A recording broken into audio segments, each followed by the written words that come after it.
आचार्य रामचंद्र शुक्ल जी के आधुनिक काल के बारे में कुछ प्रसिद्ध कथन। लल्लू लाल की भाषा कृष्णोपासक व्यासों की सी ब्रज रंजित खड़ी बोली है। इनकी लाल चंद्रिका नाम की बिहारी सतसई की टीका भी प्रसिद्ध है। लल्लू लाल ने उर्दू, खड़ी बोली, हिंदी और ब्रज भाषा तीनों में गद्य की पुस्तकें लिखी। आधुनिक हिंदी का पूरा पूरा आभास मुंशी सदासुख और सदल मिश्र की भाषा में ही मिलता है। व्यवहार उपयोगी इन्हीं की भाषा ठहरती है। इन दो में भी मुंशी सदासुख की साधु भाषा अधिक महत्व की है। मुंशी सदासुख ने लेखनी भी चारों में पहले उठाई, अतः गद्य का प्रवर्तन करने वालों में उनका विशेष स्थान समझना चाहिए। भारतेंदु हरिश्चंद्र का प्रभाव भाषा और साहित्य दोनों पर बड़ा गहरा पड़ा। उन्होंने जिस प्रकार गद्य की भाषा को परिमार्जित करके उसे बहुत ही चलता, मधुर और स्वच्छ रूप दिया, उसी प्रकार हिंदी साहित्य को भी नए मार्ग पर लाकर खड़ा कर दिया। उनके भाषा संस्कार की महत्ता को सब लोगों ने मुक्त कंठ से स्वीकार किया और वे वर्तमान हिंदी गद्य के प्रवर्तक माने गए। मुंशी सदासुख की भाषा साधु होते हुए भी पंडिताऊपन लिए थी। लल्लू लाल में ब्रज भाषापन और सदल मिश्र में पूर्वीपन था। राजा शिव प्रसाद का उर्दूपन शब्दों तक ही परिमित न था, वाक्य विन्यास तक में घुसा था। संवत 1930 में भारतेंदु ने हरिश्चंद्र मैगजीन नाम की एक मासिक पत्रिका निकाली, जिसका नाम 8 संख्याओं के उपरांत हरिश्चंद्र चंद्रिका हो गया। हिंदी गद्य का ठीक परिष्कृत रूप पहले पहल इसी चंद्रिका में प्रकट हुआ। जिस प्यारी हिंदी को देश ने अपनी विभूति समझा, जिसको जनता ने उत्कंठापूर्वक दौड़कर अपनाया, उसका दर्शन इसी पत्रिका में हुआ। उन्होंने कालचक्र नाम की अपनी पुस्तक में नोट किया है कि हिंदी नई चाल में ढली सन 1873 ईस्वी।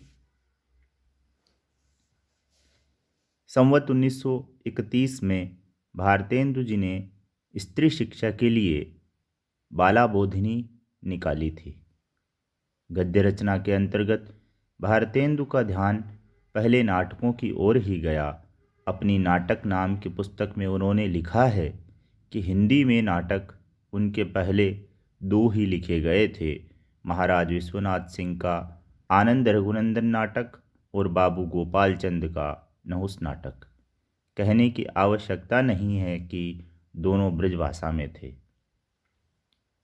भारतेंदु प्रणीत नाटक मौलिक वैदिकी हिंसा हिंसा न भवति, चंद्रावली विषस्य विषमौषधम, भारत दुर्दशा, नीलदेवी, अंधेर नगरी, प्रेम जोगिनी, सती प्रताप अधूरा।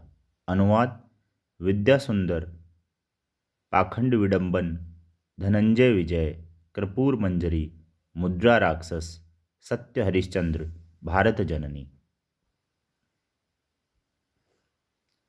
प्रताप नारायण जी में विनोद प्रियता विशेष थी। इससे उनकी वाणी में व्यंग्यपूर्ण वक्रता की मात्रा प्राय रहती है। इसके लिए वे पूर्वीपन की परवाह न करके अपने बेसवारे की ग्राम्य कहावतें और शब्द भी कभी कभी बेधड़क रख दिया करते थे। कैसा ही विषय हो, वे उसमें विनोद और मनोरंजन की सामग्री ढूंढ लेते थे। प्रताप नारायण के हास्य विनोद से भट्टजी के हास्य विनोद में ये विशेषता है कि वह कुछ चिड़चिड़ाहट लिए रहता था। पद विन्यास भी कभी कभी उनका बहुत ही चोखा और अनूठा होता था। पंडित प्रताप नारायण मिश्र और पंडित बालकृष्ण भट्ट ने हिंदी गद्य साहित्य में वही काम किया है जो अंग्रेजी गद्य साहित्य में एडिसन और स्टील ने किया था। संवत 1943 में भट्टजी ने लाला श्रीनिवास दास के संयोगिता स्वयंवर नाटक की सच्ची समालोचना भी और पत्रों में उसकी प्रशंसा देख कर की थी। उसी वर्ष उपाध्याय पंडित बद्रीनारायण चौधरी ने बहुत ही विस्तृत समालोचना अपनी पत्रिका में निकाली थी।